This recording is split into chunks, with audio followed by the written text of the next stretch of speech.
श्री गणेशाय नमः।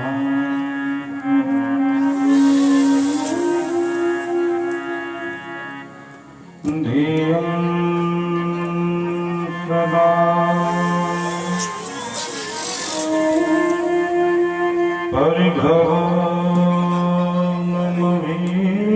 परिभवमभीष्टदोषं तीर्थास्पदं शिवगिरिं त्रिलोकं शरणं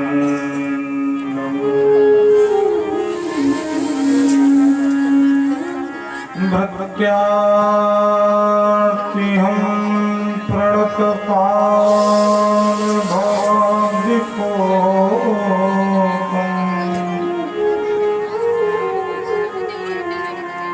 वन्दे महापुरुषते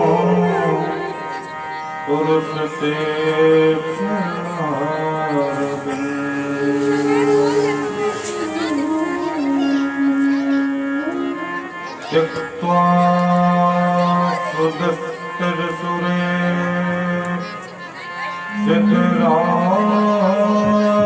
सिद्धराजलक्ष्मी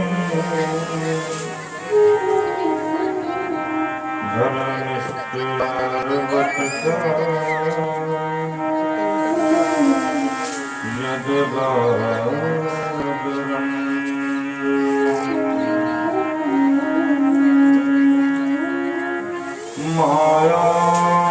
मायामृगम्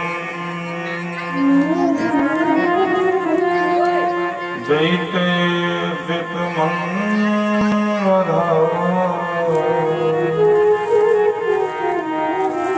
वन्दे महापुरुषते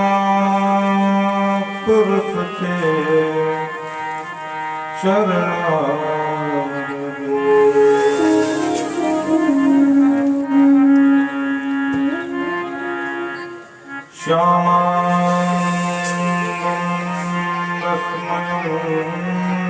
नित्यं रसाचार्यं रसोत्तमं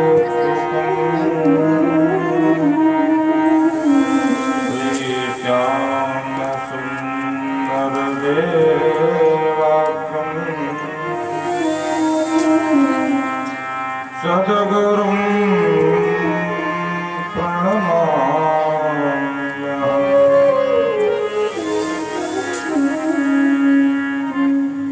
श्री हरि कथा के रस रसिक प्रभु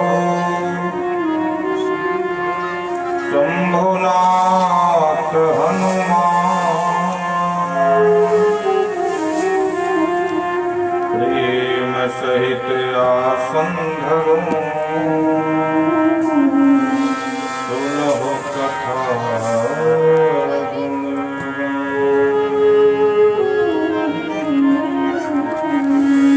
राधे मेरी स्वामिनी मैं राधे तेरो दास जन्म जन्म मोहि दीजियो श्री वृंदावन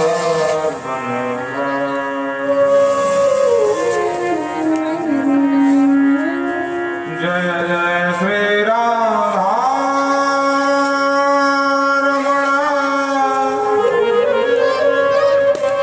जय जय नवल किशोर जय गोपी चित चोर प्रभु जय जय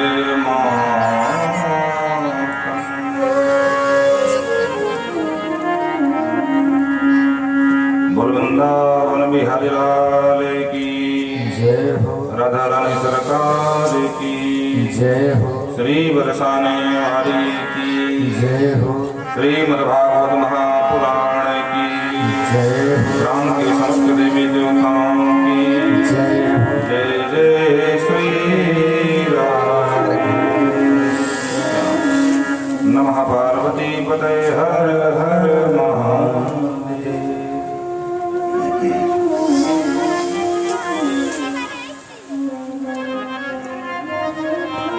परम मंगल में भगवत स्वरूप श्रीमद् भागवत दिव्य ज्ञान सत्र में पधारे हुए समस्त भगवत चरणानुरागी बंधुओं एवं श्रद्धामयी माताएं, भगवान नंद नंदन यशोदानंदन अखिल कोटि ब्रह्मांड नायक गोपी वल्लभ प्राण वल्लभ जीवन धन परम श्री कृष्णचंद्र की यह दिव्य भुवन पावनी गौरव गाथा श्रीमद् भागवत महापुराण ज्ञान यज्ञ की चर्चा में आप सभी पधारे हैं। व्यासपीठ से आप समस्त श्रोता बंधुओं का खूब खूब बहुमान और सर्वप्रथम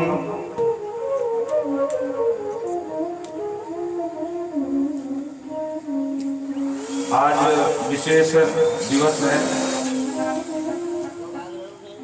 पहली बात तो आज गणतंत्र दिवस है, 26 जनवरी है ना, तो इसकी भी आपको ढेर सारी शुभकामनाएं, अनंत बधाई। और साथ ही साथ आज बसंत पंचमी का पर्व है, जो कि माँ बिंदावाली का दिन है, माँ सरस्वती का दिन है। तो माँ सरस्वती के चरणों में बारंबार प्रणिपात, क्योंकि माँ सरस्वती ना होना तो हमारा तो काम चल ही नहीं सकता है। आपको भले चल जाए, किसी का नहीं चलेगा, लेकिन हमारा तो बिल्कुल नहीं चलेगा। प्रेम से बोलो राधे राधे। तो माँ की बड़ी कृपा है। तो आज विशेष दिन है उनका, आइए उन्हीं का स्मरण आ गया तो उन्हीं का करते हैं और फिर कथा को आगे बढ़ाएंगे। गाने जा रहे थे दूसरा, लेकिन अब माँ की याद आ गई तो फिर उन्हीं का हो जाए।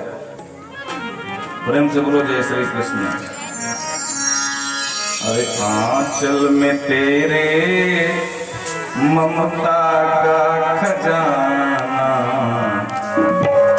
आंचल में तेरे ममता का खजाना, आकर के मैया मेरे, आकर के मैया मेरे स्वरों में समाना, आंचल में तेरे ममता का खजाना, आंचल में तेरे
तो आज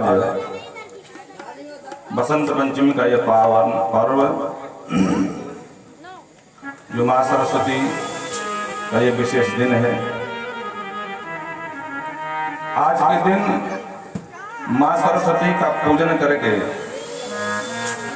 और स्वर्ण की सलाई होती है ना, जो ब्याह में मिलती है दूल्हे को, सोने की सलाई, स्वर्ण सलाका कहते हैं उसको। उससे अगर किसी बच्चे के जीभ में शहद से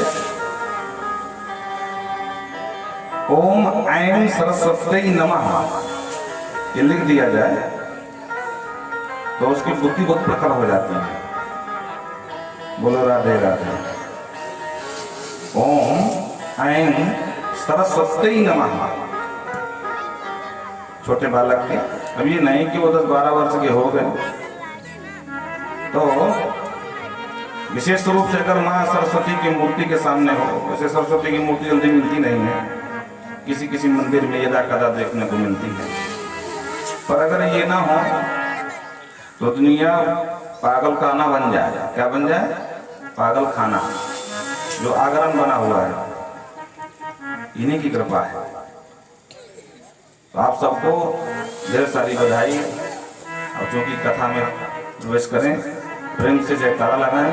बोल वृंदावन बिहारी लाल की जय। कल आपने विविध कथाएं सुनी, जिनमें मनु जी द्वारा सृष्टि, मानवीय सृष्टि का विस्तार। मनु जी की 5 कन्याएं हैं, 5 संतानें हैं, 3 कन्याएं, 2 पुत्र। 3 कन्याओं का विधि विस्तार पूर्वक आपने उनका आख्यान सुना। सुखदेव बाबा कहते हैं परीक्षित, इनकी 2 पुत्र हैं। नाम क्या है? प्रियव्रत और उत्तानपाद। तो सबसे पहले छोटे पुत्र प्रियव्रत का आख्यान सुनाया। जाये उत्तानपादस्य सुनोतिः सुरुचिस्तयोः, सुरुचिः प्रेयसी पत्निर्नेतराय सुतो ध्रुवः। कहते महाराज के 2 विवाह हुए। रानी 2 हैं, नाम है सुरुचि और सुनीति। दोनों से एक बालक हुए। सुनीति के बालक का नाम ध्रुव। बेटा यहाँ बात नहीं, थोड़ा सा और आगे कर लो, ध्यान भंग हो रहा। सुरुचि के बेटे का नाम उत्तम। अब जिस घर में 2 रानियां हों, उस घर की हालत आप समझ सकते हैं। सौतिया डार, प्रेम से बोलो राधे राधे। सौतिया डार बहुत खतरनाक होता है भैया, भगवान न करे दुश्मन की हारी लगे ये डार। बोलो जय श्री कृष्ण। हाँ, तो सौतिया डार है के चलते बिचारी देवी सुनीति की उपेक्षा होने लगी, क्योंकि सुरुचि बहुत सुंदर। तो महाराज ज्यादा ध्यान न दें, जबकि बड़ी रानी है सुनीति, पट्ट महिषी है। लेकिन छोटी रानी के आओ भाव के आके महाराज सब ठीक कर पड़ गए। एक दिन इतना दुखी हो गए कि राजमहल छोड़ दिया और राज्य के ही किसी कोने में जाकर किसी जंगल में झोपड़ी बना करके बेटे सहित रहने लगे। महाराज से 1 रुपए की मदद नहीं लेती है, जंगल में निवास करती हैं। जो कुछ जंगल के फल मिल गए या कुछ भी लकड़ी उकड़ी तोड़ करके काट करके अपना जीवन यापन। एक महारानी का। महाराज को लगा कि इसको लिवा के लाना चाहिए, नहीं बदनामी हो जाएगी। महाराज गए, समझाया, बोले हम तो नहीं जाएंगे। तो बोले ठीक है भाई, तुम यही रहो।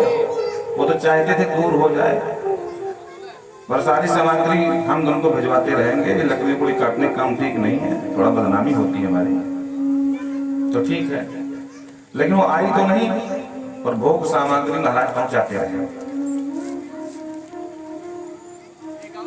छोटा बालक बेटा ध्रुव एक दिन पूछ लिया, माँ हमारे पिताजी कौन हैं? मेरे जो सखा संगी हैं, साथी हैं, सब कहते हैं मेरे पिताजी ये किए, मेरे पिताजी मुझे आज कपड़े लाए, मेरे पिताजी आज मिठाई लाए। तो क्या हमारे पिताजी नहीं है क्या?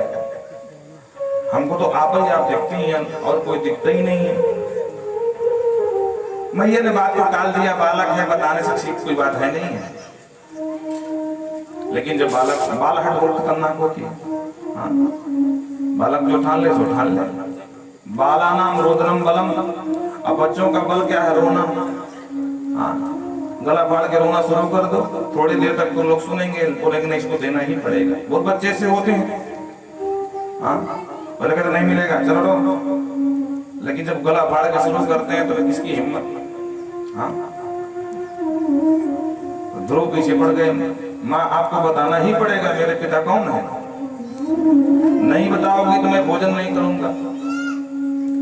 तो मैया बेचारी क्या करती? मैया ने इधर उधर की बात को घुमाई और जब जान नहीं बची तब बताया, बेटा यहाँ के जो महाराज है ना वो आपके पिताश्री हैं। ध्रुव जी को समझ में नहीं है, माँ तू क्या बोल रही है? हमारे राजा वो हमारे पिता हैं। बोले हाँ। बच्चों को सामने करो, बहुत परेशान है बालकों से। देखो क्या करें। बाला नाम रुद्रम, ज्यादा कुछ कहोगे रोने लगे, थोड़ा दूर ले जाओ उनको, कोई जिसके भी हो भैया। वो बाड़े मिल गए तो उनका मन उसी में लगा हुआ। बोलो राधे राधे।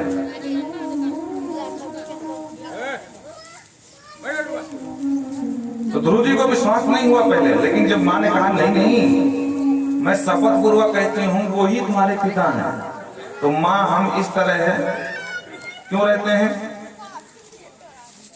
सब कुछ छोड़ छाड़ के? अरे राजमहल में रहना चाहिए। माँ ने कहा देख मेरी समझ में कुछ नहीं आ रहा, तो तुझे पिता का पता मालूम हो गया ना, तो दुनिया की पंचायत मत कर। तो माँ अगर तो कहे एक बार पिताजी से मिला, देखने की बड़ी इच्छा है। माँ ने तो मना किया, लेकिन बिना बताए ही माँ से अपने ग्वाल वालों के साथ, अपने सगा संगियों के साथ दौड़ करके साथ में आए। बोले जानते हो वो तो अपने पिता की हाँक रहे थे, जानते हो हम किसके बेटे हैं? तो बच्चे क्या जाने छोटे छोटे हो। वो नहीं भैया, बोले यहाँ के जो महाराज है ना मैं उनका पुत्र हूँ। बच्चे बोले क्या बात कर रहे हो? बोले हाँ। बोले भैया तेरा एक हमारी बड़ी इच्छा है कि राजमहल देखा हुए, वहाँ कैसे कैसे राज महाराज बैठते हैं, उनके मंत्री कैसे बैठते हैं। बोले चलो मेरे पिता का घर है, मेरा घर है, चलो मैं चल के लेके चलता हूँ। अब बच्चे तो बच्चे ठहरे, महाराज पैदल पैदल निकल लिए, पूछते पूछते राजमहल में पहुंच गए। और जैसे ही राजमहल में प्रवेश किया, महाराज सिंहासन पर सिंहासनारूढ़ थे, बैठे थे। बालक ने बताया कि मैं उनका बड़ा पुत्र हूँ, मैं मिलना चाहता हूँ। अंदर से आदेश आया कि ठीक है भेज दो, क्योंकि ज्येष्ठ पुत्र है। हर पिता को लगता है कि एक बार बहुत दिन हो गए देख ले। बालक अंदर गया, साथ में सब बाल बाल साथी संगी थे वो भी गए, सबने किया प्रणाम। और जो बच्चों ने देखा पहली बार वहां का वातावरण, तो देखते ही रह गए महाराज, आंखों खुली की खुली रह गए। बोले वारे भैया ध्रुव सही बात है, तेरे पिता का भाई जलवा जोरदार है, तू फालतू में जंगल में भटके भैया, तेरे पास काहे की कमी है? प्रेम से गए। पिताजी ने बैठाया, लाड लड़ाया, पूछा पुत्र और क्या चाहिए, कोई कमी? नहीं कुछ नहीं, आ जाओ यहाँ माँ को समझा दे। बोले पिताजी ये तो सब हम नहीं कर सकते, ये तो आप और माँ के बीच की बात है, मैं क्या जानूं। बात ही कर रहे थे कि तब तक देवी सुरुचि का आगमन हो गया। और जो सुरुचि ने देखा सौतेले सौत का पुत्र, तो सौतिया डाहा उबाल मारने लगा, महाराज छाती जलने लगी। बिना कुछ बोले आकर के ध्रुव को सीधे एकदम थप्पड़ दिया और हाथ पकड़ करके डांटते हुए बोलिए ध्रुव भले तू राजा का बेटा है तो क्या हुआ, लेकिन तू सिंहासन का अधिकारी नहीं बन सकता है, चल निकल यहां से।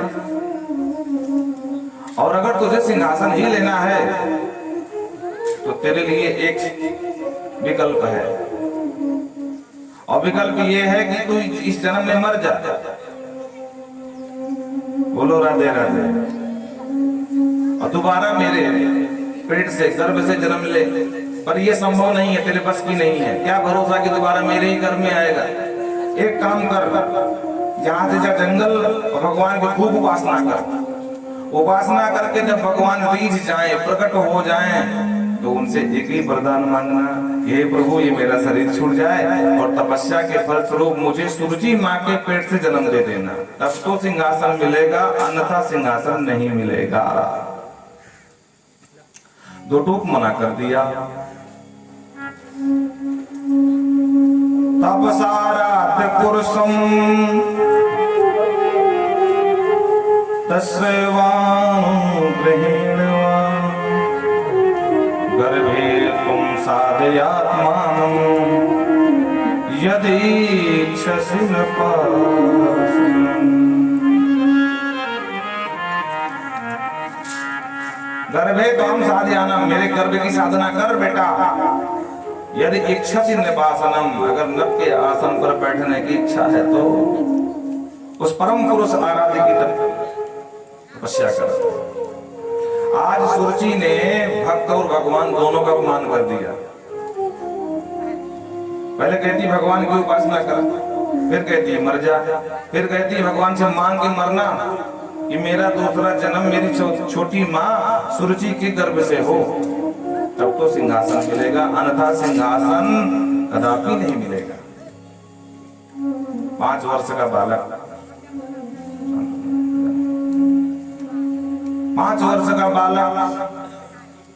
अच्छा, बच्चों का जो स्वभाव होता है ना, एक थप्पड़ मारो तो गला फाड़ फाड़ के रोते हैं, आंखें मीट मीट के रोते हैं, लगता बहुत कष्ट है। और एक चॉकलेट डेयरी मिल्क पकड़ा दो तो सारा दुख जो है तुरंत पट्ट से हंसने लगेंगे। अपमानित बालक, वो भी अपने सखा साथियों के साथ सबको लेकर रोता हुआ बालक माँ के पास आया और माँ से लिपट करके रोने लगा। मातु सपत्न्या सतवट विद्धा। माँ को कुछ समझ में नहीं आया। माँ पूछती क्या हुआ बेटा, क्यों रो रहा है? ध्रुव तो बोलने में सामर्थ्य नहीं थे, वाणी काम नहीं कर रही, इतना दुख था अंदर से। और ध्रुव के साथ जो बच्चे गए थे, माँ ने उनसे पूछा, सुनीति ने कि बेटा क्यों रो रहा है? तो उन बच्चों ने जो त्यों बता दिया। जब पूरा समाचार बताया, माँ को पीड़ा हुई कि मैंने मना किया था कि वहां न जा, लेकिन मेरा पुत्र माना नहीं। तकलीफ इतनी हुई कि सुसुन रुसा दंड हतो यथाही। ऐसा लग रहा है दवा गिरा दावल में वो यातना, जैसे जंगल में आग लग जाती है ना, हरे भरे वृक्ष देखते देखते एक पल में ही राख हो जाते हैं, उसी प्रकार आज सुनीति का हृदय जलकर राख हो रहा है। पर क्या करें?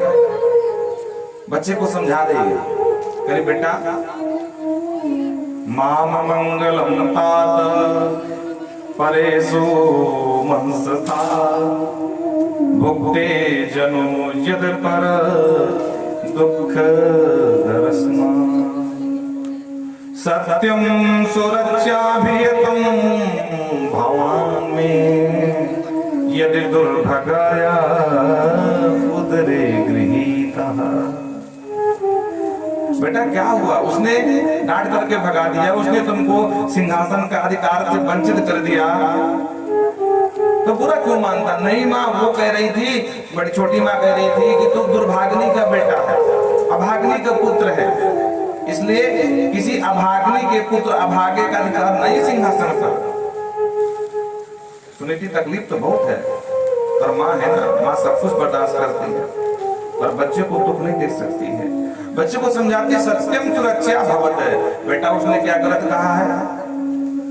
अगर उसने मुझे अभाग्नि कहा, दुर्भाग्नि कहा, तो गलत क्या है? अरे बेटा, अगर मैं सौभाग्यशाली होती तो आज मैं भी राजमहल में, रंग महल में राज करती, यहाँ कुटी बना कर थोड़ी न रहती। बेटा उसने कोई गलत नहीं कहा। अब माँ मंगलम का तो परेशान था, और छोटी माँ के प्रति तुम्हारी जो दुर्भावना बन रही बेटा ना, ये गलत बात है। माँ, मैं भी माँ हूँ, वो भी माँ है, उसकी बात का बुरा नहीं मानते हैं। अच्छा देख, तुझे मैं डांटती हूँ, क्या मेरी बात का बुरा मानता है क्या? इसलिए बुरा नहीं मानते बेटा। और उसने जो कहा बिल्कुल सही कहा। तो बार बार पूछता रहा पिताजी कौन है, पिताजी कौन है। मैं तो ठीक से पिता का परिचय नहीं करा पाई, पर धन्य है मेरी छोटी बहन सुरुचि, जिसने परम पिता का पता बता दिया है। माँ क्या कह रही? परम पिता बोले और नहीं तो क्या? उसने क्या कहा? तपसाराध पुरुषम तस्सैवानुग्रहेण वै। परम पुरुष की तपस्या का तो कहने को कहा है ना? बोले हाँ माँ तो कहा तो है। तो रोना बंद कर, ध्यान से सुन। ठीक है माँ बता। उसकी तपस्या कर, उसने गलत नहीं कहा है। और बेटा एक बार जो मिल जाते हैं जिसको भी, तो दुनिया का कोई भी सिंहासन उनकी कृपा के सामने सब फेंका। अच्छा माँ कहाँ मिलेंगे, कहाँ रहते हैं? बोले वो सब जगह रहते हैं। तो माँ दिखते कैसे हैं? मैंने कहा देखो ये तो मेरे बस की नहीं, दिखते कैसे हैं? क्योंकि उनका एक रूप हो तो बता दो कि इस रूप में मिल जाएंगे। प्रेम से बोलो राधे राधे। क्यों माँ? उनके बहुत रूप। बोले अनंत रूप है, अनेकानेक रूप है। अनेक रूप आए विष्णुवे प्रभु विष्णुवे। प्रेम से बोलो जय श्री कृष्ण। श्याम जी बनकर आए तो बांसुरी संभाल लिए, राम जी बनकर आए तो सारंग उठा लिए, कच्छप बनकर आए तो पर्वतों संभाल लिए, कपिल बनकर आए तो तब तो ज्ञान देवहूति को दे दिए, नरसिंह बन करके आएंगे तो हिरण्याकश्यप को फाड़ के फेंकेंगे बाहर। बेटा उनका एक रूप नहीं है, अनेक रूप आए हैं। प्रेम से बोलो राधे राधे। तो माँ घर में क्यों नहीं मिलते? बोले घर में नहीं मिल सकते हैं, क्योंकि घर में घर गृहस्थी के ही बाद में आदमी फुर्सत नहीं पाता है, और वो भजन के बाद मिलते हैं। बोलो राधे राधे। और बेटा सुन, ऐसा भी नहीं कि नहीं मिलते हैं, ये भी नहीं है, मिलते हैं, पर जब साधना उतनी हो तब मिलते हैं। अच्छा माँ क्या किसी को मिले हैं? बोले हाँ तेरे बाबा मनु को मिले हैं, तेरे सगे बाबा मनु को मिले हैं। आप सब लोग जानते होंगे मनु जी महाराज, रामचरितमानस सब परिचित है। होय न विषय विराग भवन बसत भा चौथपन, हृदय बहुत दुख लाग, जन्म गयो हरि भजन बिन, बरबस राज नवहि सुत दीना, और नारी समेत गवन न। तो तेरे सगे बाबा को मिले हैं बेटा, इसमें घबराने की बात नहीं कि भगवान नहीं मिलते हैं। ये बात गुरु जी को जम गई कि भाई जब हमने बाबा जी को मिल सकते तो हमें क्यों नहीं मिलेंगे? और माँ की बात पर विश्वास करके छोटा सा बालक 5 वर्ष का सौतेली माँ के दुर्वचनों से घायल। बाबा सुखदेव लिखते हैं सुसन रुषा दंड हाथों यथाही, जैसे काले नाग को कोई डंडा मार दे और फुकार मारता हुआ महाराज अंदर एक बार घुस तो जाता है बिल में, लेकिन कहता रुक मिलेगा। दीर्घ काल तक वो आपसे बदला लेगा। आज नहीं लेगा तो कल लेगा, कल नहीं लेगा, अरे 12 साल बाद ले लेगा पर लेगा। हाँ, लेकिन वास्तविक काला होना चाहिए, क्षत्रिय वर्ण, और क्षत्रिय बालक है। तो जैसे काले नाग को कोई डंडा मार दिया, उसने माँ की बात को मानकर ठीक है माँ अगर तू कहती है तो गुरु चला, और छोटा सा बालक निकल करके महाराज जंगल की खाक छानने लगा।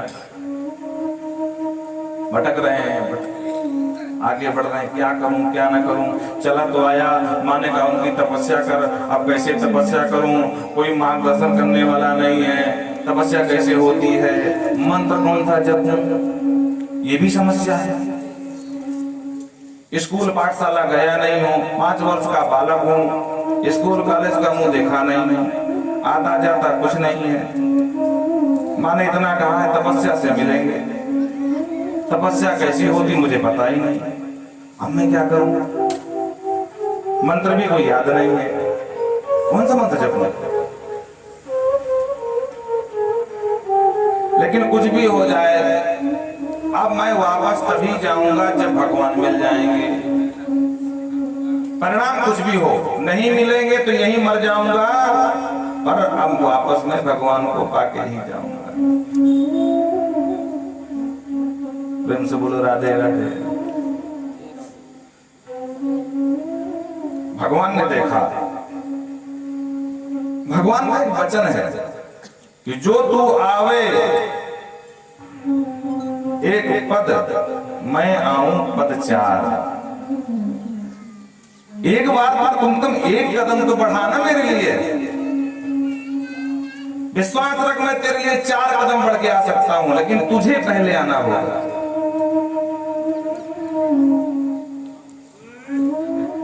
और तू सोच कि मैं कुछ ना करूं, सब भगवान कर देंगे, संभव नहीं है।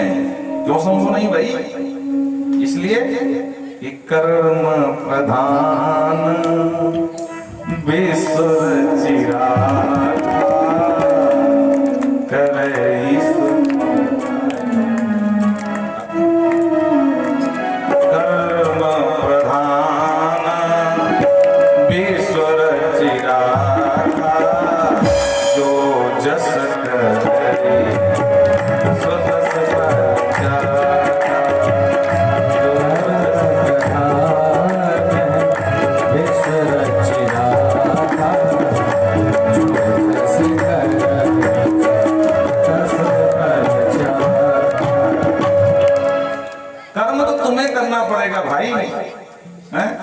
भगवान कृष्ण गीता में कहते हैं बुद्धि योगम गदाम्य हम।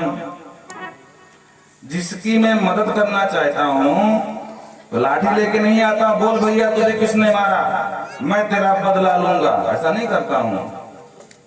तो सरकार क्या करते हो? बोले बुद्धि योगम गदाम्य हम, उसको मैं बुद्धि का योग देता हूं, जिसके पर मैं रिझ जाता हूं। भैया तुम संकट में हो और मैं बुद्धि में तुम्हें इशारा कर देता हूं कि ये काम ना करो, अब ये काम से इस रास्ते से निकल जाओ, इस रास्ते में शत्रु है तेरे, रास्ता छोड़ दो, उसको बचाता हूं। ऐसा नहीं है। और कोई कहे कि नहीं, हाथ में लेकर के बांसुरी पकड़ जाओ, ए भैया इसकी हिम्मत जो मेरे भक्त को हाथ लगाए, ऐसा नहीं। बुद्धि योग, बुद्धि का योग देता हूं। बोलो राधे राधे। अच्छा एक विचार करो, कलयुग में भगवान प्रकट होते नहीं है। कल की अवतार जब होगा तब होगा, अभी तक तो हुए नहीं। अन्य युगों में प्रकट होते थे। अगर भगवान प्रकट होने लगे, मान लो किसी भक्त के लिए एक बार आ जाए, हाँ भैया बोल क्या समस्या है, सरकार ये समस्या दूर कर दो, ठीक है अभी किए दे रहा हूं, पट्ट से कर दिए। अब वो बेचारा, देखो यहाँ बात मत करो, गलत बात, जिसको बात करना हो घर में जाओ। अब उस बेचारा एक बार मिल गए भगवान को, अरे भगवान आ गए, भगवान आ गए, देखा भगवान। अब फिर ये पक्की बात मान लो कि अगर थोड़ी सी जुकाम भी हो गई ना तो भगवान ने बुलाई जाएगी। हाँ ए प्रभु, अब प्रभु बेचारे परेशान हो जाएंगे क्योंकि कलयुग है भैया, इसलिए भगवान ने वो सिस्टम बंद कर दिया।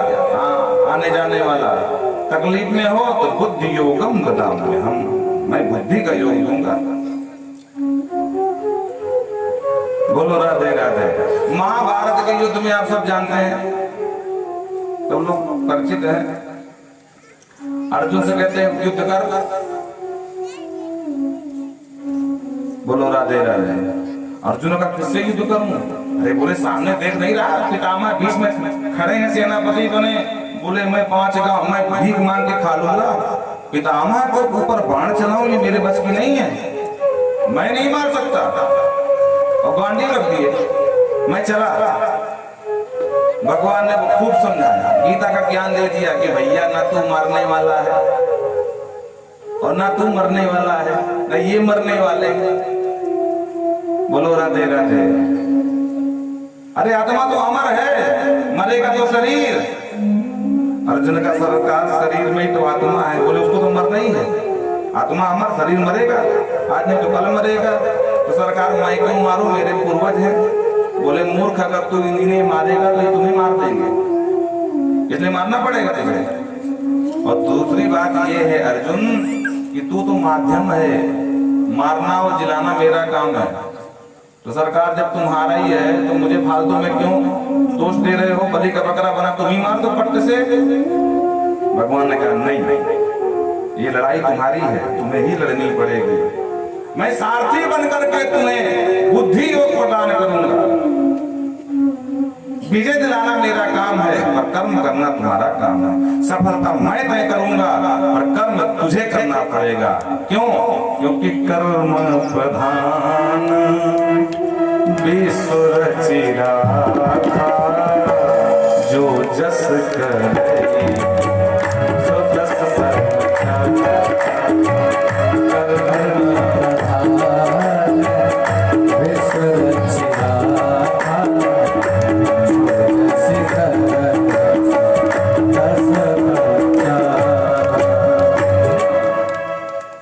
कर्म तो करना पड़ेगा भाई।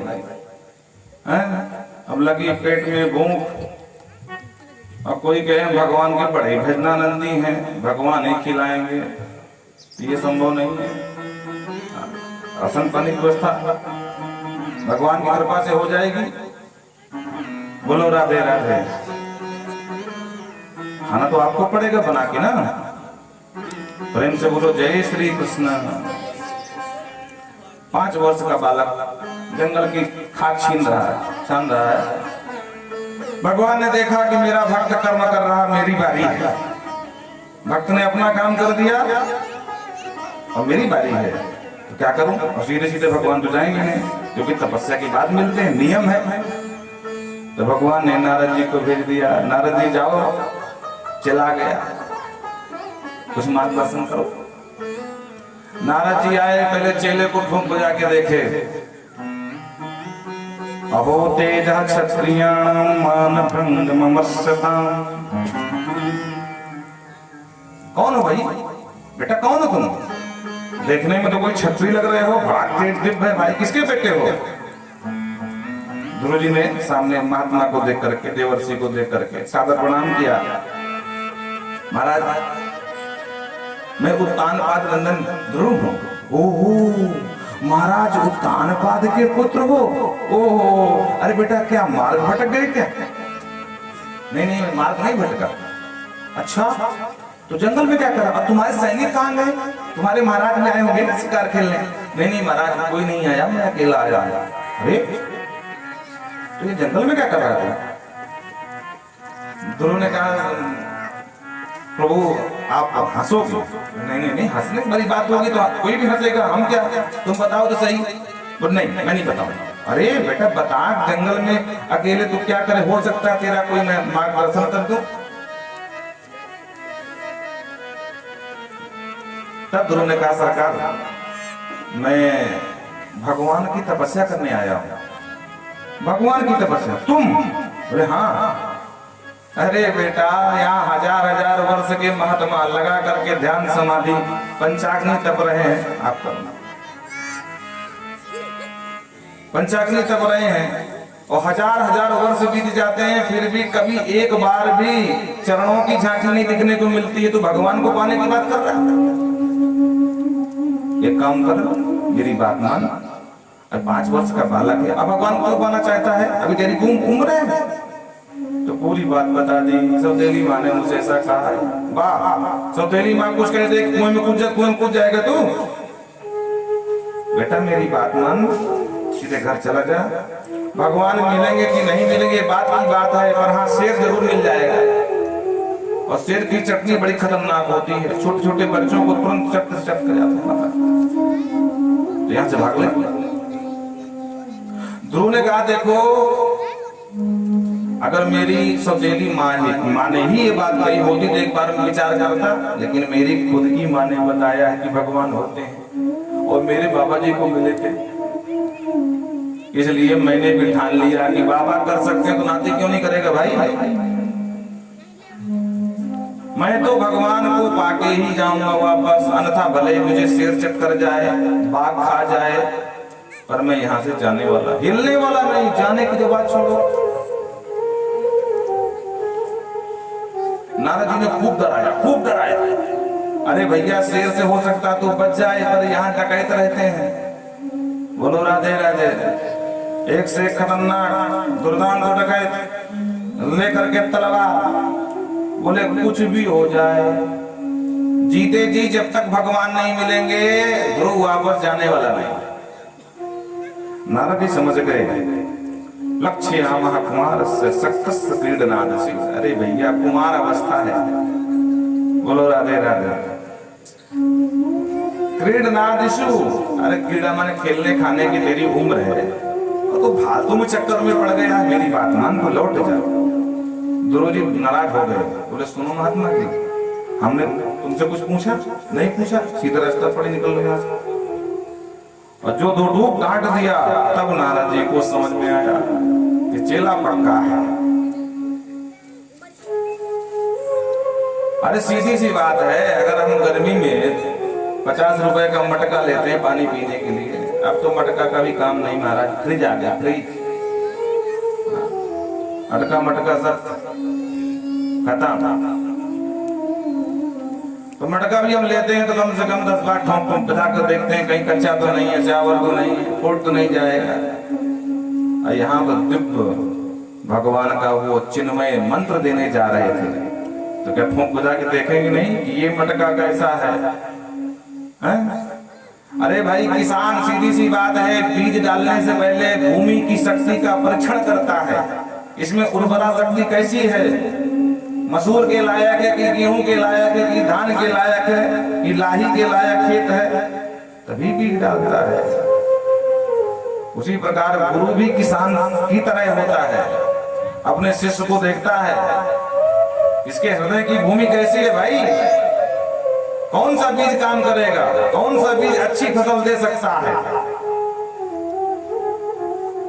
तब जाकर के वो उसी देवता का मंत्र देता है।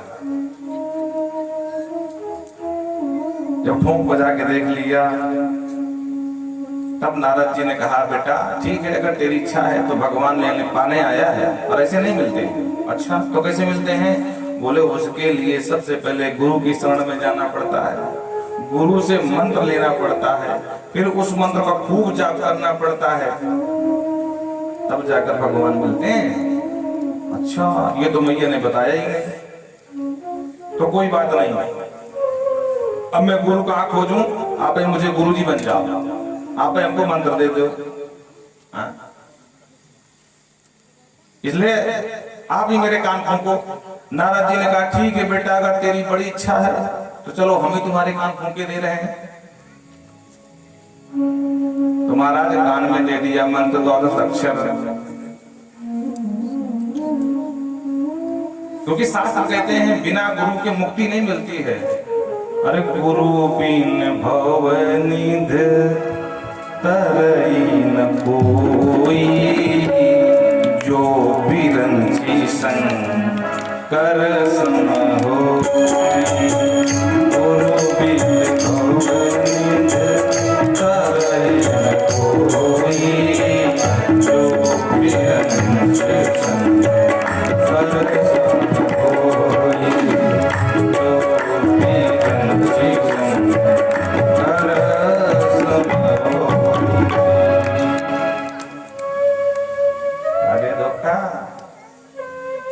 कान में मंत्र दे दिया बेटा, इस मंत्र का खूब जाप करो।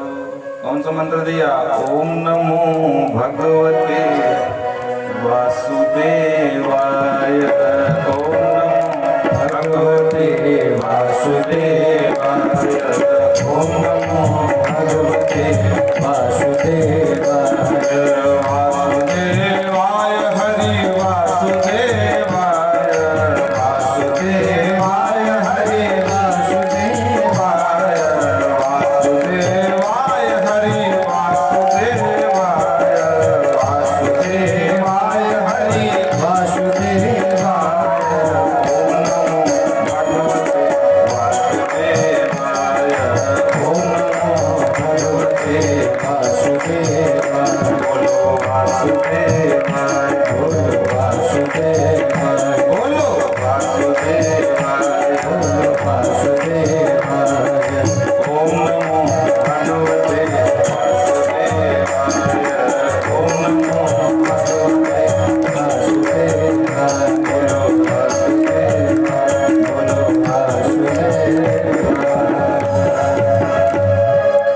मंत्र दे दिया तत्तात गच्छ भद्रम ते यमुनायास्तटं शुचिः पुण्यम मधुबनम यत्र सानिध्यम नित्यदा हरे। हे तात बेटा ये मंत्र दे दिया है, इसको जो ईमानदारी से अनवरत जपता रहता है ना तो धीरे धीरे खेचरों की देखने की, जो सिद्ध होते हैं ना खेचरान, सिद्ध महापुरुषों को देखने की शक्ति आ जाती है। हाँ लेकिन ईमानदारी से जपना चाहिए, नियम से। ठीक है गुरुजी मैं जपूंगा, बोले बेटा यहाँ मत जप। क्यों? बोले इसके लिए सही भूमि का चयन कर ले। देखो भूमि में भी दोष होता है। इसी भागवत में जब 88,000 महात्माओं ने 1000 वर्ष के लिए ज्ञान सत्र करने का मन बनाया तो आपस में चर्चा हुई कि भाई वो भूमि कौन सी होगी जिसमें कि 1000 वर्ष तक हमारा ये सत्संग चलता रहे। यहाँ 7 दिन की भागवत कराने में 10 बार सोचना पड़ता है, सब ठीक से निपट तो जाएगा ना, सब ठीक ठाक तो रहेगा ना। और जब 1000 वर्ष के लिए करना हो तो उसके लिए कितना सोचना पड़ता है। तो सब महात्माओं ने कहा अपन अपन मत दिए। कोई बोले प्रयागराज में करते हैं, कोई बोले पुष्कर में शुरू करते हैं, कोई बोले बद्री धाम में करते हैं। एक महात्मा बोले क्यों भैया, बद्री धाम पहाड़ों के बीच में है और वहां बाबा ही बाबा होंगे, गृहस्थ लोग कहाँ पहुंचेंगे सत्संग सुनने के लिए। बोले हाँ ये बात तो सही है, ये तो हमने सोची ही नहीं। फिर आपस में खिचड़ी पका दिए महाराज, कोई कह रहा इधर, कोई कह रहा उधर, कोई कह रहा इधर। तब तक सौनक जी खड़े हुए, सुनो सब शांत हो जाओ, हम सबसे बुद्धिमान कोई है तो विधाता ब्रह्मा है। एक काम करते हैं, अब इस प्रश्न को लेकर ब्रह्मा के पास चलते हैं, उनसे पूछेंगे कि इस भारत की, इस आर्यावर्त की सबसे पवित्र पावन भूमि कौन सी है जहां पर हम ये दिव्य ज्ञान सत्र कर सके। तो सप्त ऋषि होते हैं, भरद्वाज है, अगस्त है, गौतम है। इस प्रकार से सप्त ऋषियों की अभ्यागति गति होती है, जब मन हो वहां चले जाएं। उनको न किसी फ्लाइट की आवश्यकता है, न किसी मोटर कार की। प्रेम से बोलो राधे राधे। सप्तऋषि सीधे जो है मन में संकल्प किए ब्रह्मलोकम गच्छामः, हम ब्रह्मलोक को पहुंच गए महाराज। ब्रह्मा जी सामने, आओ आओ पुत्रों, कैसे आना होगा। सातों महात्माओं ने कहा विधाता एक समस्या लेके आए। हाँ हाँ बताओ। बोले हमारे मन में यह है कि यज्ञ तो हम कर ही रहे हैं और यज्ञ करने के बाद जो सायं समय है वो थोड़ा से फालतू में जा रहा है, तो हम चाहते हैं कि उसमें कुछ सदुपयोग किया जाए। अच्छा क्या करना चाहते हो? बोले हम ज्ञान चर्चा सुनना चाहते हैं। तो अच्छी बात सुनो ना, कौन मना किए? बोले नहीं बात वो नहीं है, 1-2-4 दिन की बात हो तो हम संभाल लें, 1000 वर्ष की बात है। अरे ये तो बड़ा उत्तम विचार है भाई तुम्हारा। तो हम यही जानना चाहते हैं कि सबसे पवित्र पावन भूमि कौन सी है जहां पर हम ये दिव्य ज्ञान सत्संग प्रारंभ कर सकें। ब्रह्मा जी ने कहा अच्छा ये बात है, ठीक है। तो ब्रह्मा जी ने एक चक्र छोड़ दिया। बोले देखो ये चक्र के पीछे पीछे जाओ, और चक्र को आदेश दिया कि हे चक्र, इस आर्यावर्त की भारत भूमि की भूमि जो सबसे पावन हो, सबसे उत्तम हो, सबसे श्रेष्ठ हो, वहां पर जाकर तुम रुक जाना। चक्र ने कहा जो आज्ञा। अब चक्र आगे आगे, सातों बाबा पीछे पीछे। पूरे आर्यावर्त का परिभ्रमण करता हुआ चक्र इसी उत्तर प्रदेश की एक पावन भूमि में, एक जंगल में, अरण्य में ऊपर रुक गया और उसकी नीमी गिर गई नीचे, तो नाम पड़ गया नैमिषारण्य। प्रेम से बोलो जय श्री कृष्ण। उसी को हम लोग आज नैमिषारण्य के नाम से जानते हैं। इसलिए भूमि का बहुत बड़ा प्रभाव होता है। जो साधक हैं अनुभव कर लेना, आप मंदिर में तपस्या करना, गुरु मंत्र जपना, और वही 1-2 माले जाकर के शमशान की भूमि में जपना, आपको समझ में आ जाएगी शांति ज्यादा कहाँ है, मंदिर में है या शमशान की भूमि में है। और हाँ एक घटना और सुनो, श्रवण कुमार को सभी जानते हैं, मात्र पितृ भक्त श्रवण कुमार, जो अपने कंधे में लेकर के दोनों माता पिता को तीर्थ यात्रा करा रहे थे। एक जंगल से निकल रहे थे तो अचानक उनके दिमाग में आया कि अरे राम राम, मैंने क्या किया जीवन में? कुछ नहीं, ये दोनों बुढ़ों को ढूंढ रहा हूँ, फालतू में ढूंढ रहा हूँ। अरे मेरे साथ वाले पता नहीं कहां से कहां पहुंच गए, इतने बड़े आदमी बन गए और हम फालतू में इन्हीं दोनों को ढोते रह गए। एक काम करता हूं, उनको फेंक देता हूं। और जो अपने कंधे से कमर नीचे रखे तो माता पिता ने पूछा कि भाई बेटा क्या हुआ, प्यास लगी है? क्या लोग शंका जाओगे, क्यों रख दिया हमको? श्रवण कुमार ने कहा सुनो, तुमको फालतू ढोते ढोते पूरी जिंदगी खराब हो गई मेरी है? तुम्हारे चक्कर में शादी भी ना करी मैंने। आज समझ में आया कि फालतू में काम कर रहा था मैं तुमको जंगल में छोड़ रहा हूँ, बस मैं जा रहा हूँ। माता पिता अंधे बेचारे जन्मांध थे। माता पिता ने खूब समझाया, बेटा तुझे क्या हो गया? बोले मुझे, मेरे तो दिमाग खुल गए हैं, अभी तक मैं पागल था तो उनको ढो रहा था, अब नहीं ढो सकता। अंत में माता पिता ने कहा बेटा ठीक है, तूने इतने दिन ढोया है, यहाँ तक ढोया है, अब यहाँ छोड़ देगा तो और कोई तो मिलने वाला है नहीं, जंगली जानवर मिल जाएंगे, हिंसक, तो शेर व्याघ्र चीता उन्हीं के हम शिकार बनेंगे। बेटा एक उपकार और कर दे। बोले हाँ बताओ। बोले हम यही चाहते, तुम भले हमको छोड़ देना लेकिन यहाँ से हमको बाहर निकाल दे, और जहाँ पर राजमार्ग हो, जहाँ पर सब लोग आते जाते हो, प्रमुख मार्ग हो, वहां पर रख देना, तुम्हें हम रोकेंगे नहीं, तो प्रेम से जाना। ठीक है, पक्की बात है? हाँ, राजमार्ग पर ले जाऊंगा। हाँ हाँ ठीक है।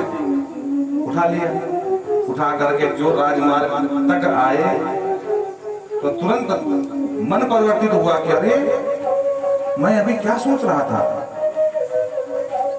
आंखें डबडबाई, झरझर झरझर नेत्र बहने लगे श्रवण कुमार के। कांवर रख करके माता पिता के चरण पकड़ करके फूट फूट कर रोने लगा बालक। ए माँ मुझे माफ कर दे, पिताजी माफ कर दो, पता नहीं मुझे क्या हो गया था, मेरी बुद्धि में ये बात कैसे आई मैं समझ नहीं पाया।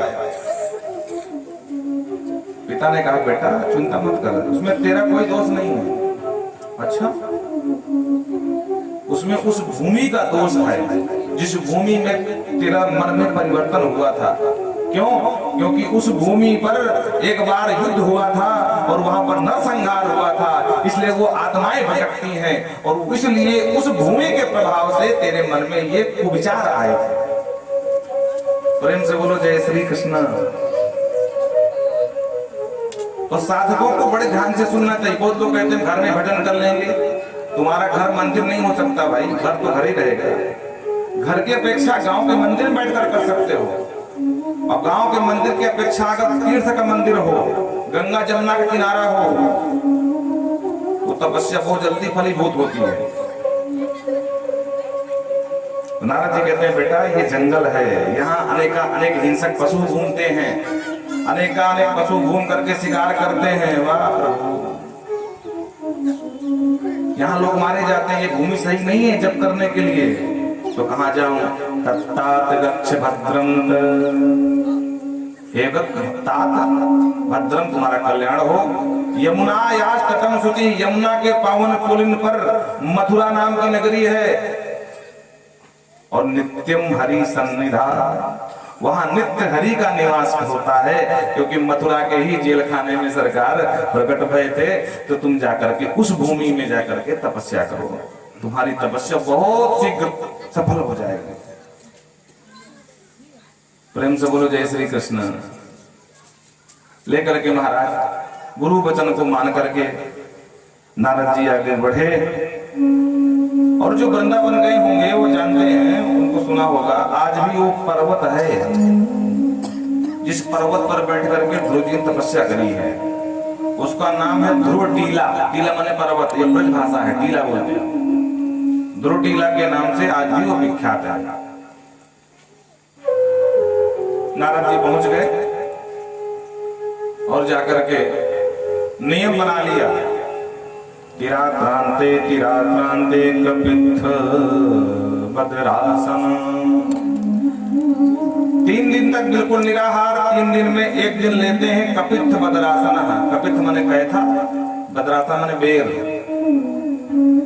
अब मथुरा के जंगल है भाई, कश्मीर थोड़ी ना कि वहाँ सेब की खेती होती है, सेब के पेड़ मिल जाएंगे तो चकाचक सेब छानो। बोलो राधे राधे। अरे भाई हमारे तुम्हारे जंगल में तो कहे था अबेर यही मिलेगी। तो बेचारे 3 दिन तक कुछ नहीं खाते हैं और 3 दिन में मात्र 1 दिन कहे था अबेर खा करके पेट भर लेते हैं और फिर 3 दिन तक निराहार। ऐसा करते करते 1 मास बीत गया। दूसरा मास लगा, दूसरा महीना, तो नियम और कड़ा कर दिया। द्वितीयम चा सस्ते सस्ते भको दिन है। दूसरे महीने में 6 दिन तक कुछ नहीं लेते हैं। 6 दिन बाद प्रणा परदाद भी है। सूखे सूखे पत्ते, बेल पत्र के, तुलसी पत्र के, दूर्वा आदि लेकर के पेट भर लेते हैं। 6 दिन तक बिल्कुल कुछ नहीं खाते हैं। और जो तीसरा महीना लगा तो 9वें हनी, 9 दिन तक कुछ नहीं, 10वें दिन सब क्या लेते हैं? अभक्ष। अभक्ष माने जल। किसका? जमुना जी का। 9 दिन तक निराहार। आवाज क्या कह रही है? ज्यादा कुछ न करना। 9 दिन तक बिल्कुल निराहार और 9 दिन में 1 दिन सिर्फ जल लेते हैं। मतलब नवरात्रि हो गई ध्रुव जी की। बोलो राधे राधे। यहाँ नवरात्रि माताएं रहती हैं, भगवान जाने क्या क्या बात है। सबकी बात नहीं कर रहे हैं। कुछ तो बेचारे ऐसी होती हैं जो कलश लेकर के, मतलब जवारावादी बो करके अपने शरीर से बिल्कुल सीधा लेटी रहती हैं। उनके लिए हम प्रणाम करते हैं। पर कुछ ऐसी भी होती हैं देवियां जो दिन में 10 बार खाती हैं। चकाचक रबड़ी भी ले लो, सेब भी ले लो, साबूदाना की खिचड़ी ले लो, कोटू का आटा की रोटी, पूड़ी जो बने, रोटी तो बनती नहीं, पूड़ी बनती, पूड़ी भी ले लो। जब तक नींद ना आए जब तक चलता है महाराज। एक के बाद एक के बाद एक, एक के बाद एक। कहती हम नवरात्रि रहते हैं महाराज, बिल्कुल फायदा नहीं। ऐसे व्रत किया जाता है। 9वें हनी अभक्ष। बोलो राधे राधे। हाँ, चतुर्मपि वही मासम द्वादशे हनि। चौथा महीना लगा तो 12 दिन तक बिल्कुल निराहार। 12 दिन के बाद 1 दिन क्या लेते हैं? वायु भक्ष। वायु का आहार लेते हैं। ये भी योगिक क्रिया है। जो योगी क्रिया जानते हैं बड़े बड़े योगी, वो सिर्फ वायु का आहार पीकर रहते हैं। आप सबने देखा होगा जो नए बच्चियां बैठी हैं, एक वीडियो वायरल हुआ था सियाचिन का, जहां बर्फ बहुत पड़ती है ना वहां पर एक महात्मा सिर्फ लंगोटी में थे महाराज। भयंकर ठंड, उस लंगोटी में महाराज स्नान कर रहे थे। बर्फ हटा करके बर्फ के पानी में। प्रेम से बोलो जय श्री कृष्ण।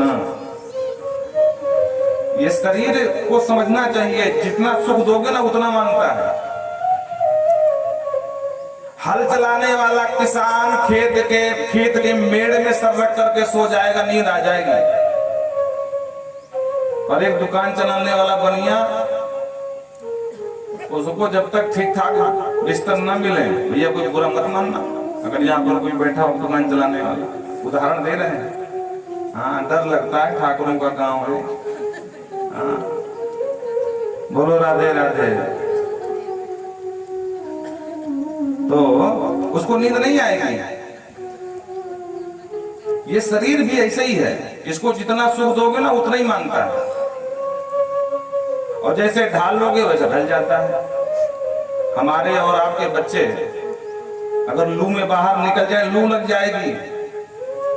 और जरा सोचो, इसी यमुना किनारे वो निषाद राजों के बच्चे भरी दोपहरी में मई जून में घूमते रहते हैं, बराबर जमुना स्नान करते हैं, ना कभी लू लगती ना कभी बुखार आता। सही बोल रहे कि नहीं? क्यों? क्योंकि वो बचपन से ही उस वातावरण से पले बड़े हैं। एक शेर वो होता है जो जंगल का होता है, जैसे ही देखा कोई शिकार एक झपट्टा मारता है और रसगुल्ले की तरह गटक जाता है। और एक शेर वो होता है जो जादू दिखाने वाले, वो लेके आते हैं, पिंजरे में बंद होता है और उसको बार बार हाथ फेरता रहता है, लेकिन कुछ नहीं बोलता है। शेर वो भी है, शेर वो भी है, पर एक का वातावरण खुला था। जब भूख लगे तो जहां पाओ खा लो, उसने सीख लिया शिकार करना। एक वो जिसको खाने के लिए देना पड़ता है तो शिकार करना भूल गया। बस यही नियम है। शेर दोनों हैं, दोनों में वही रक्त दौड़ रहा है। इसलिए बच्चों को ज्यादा सुकुमार मत बनाओ। थोड़ी सी सर्दी लगी, अरे ले चलो ले चलो ले चलो, डॉक्टर बोला डॉक्टर बोला डॉक्टर बोला। पिंजरे का शेर बना के छोड़ोगे बच्चे को? अरे जंगल का शेर बनाओ। बोलो राधे राधे।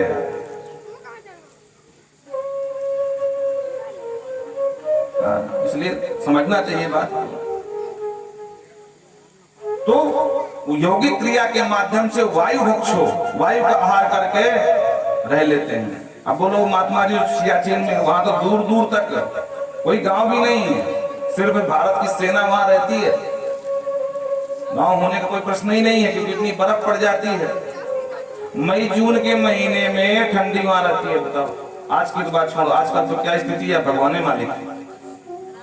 बर्फ 12 महीना वहां से हटती नहीं, ये मान लो। बोलो राधे राधे।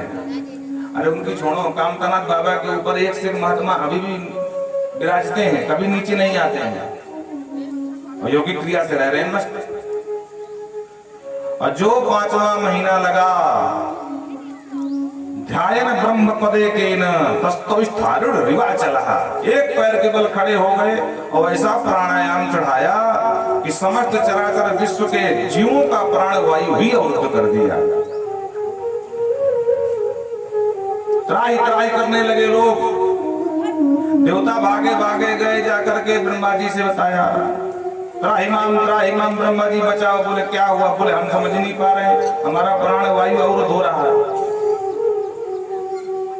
ब्रह्मा जी ने ध्यान से देखा, नैवम विरामो भगवान प्राण रोधा।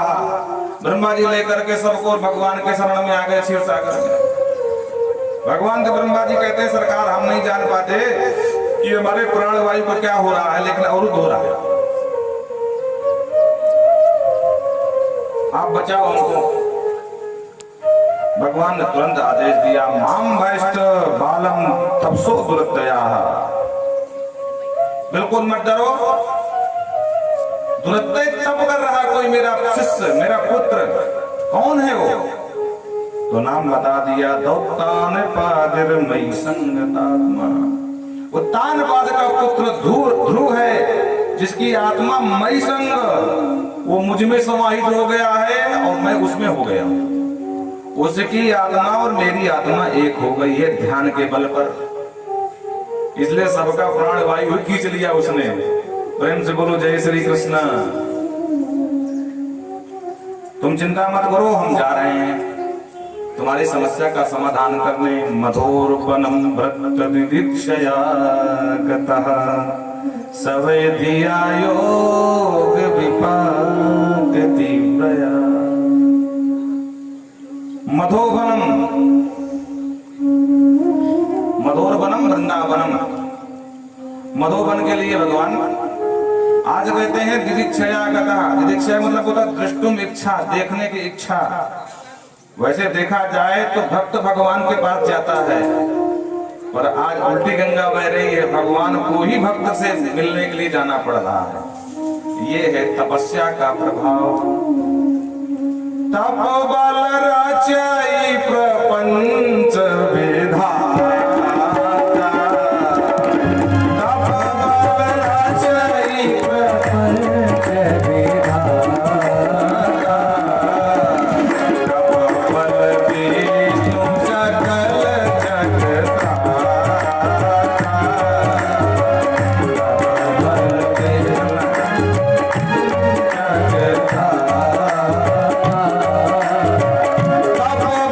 शंभो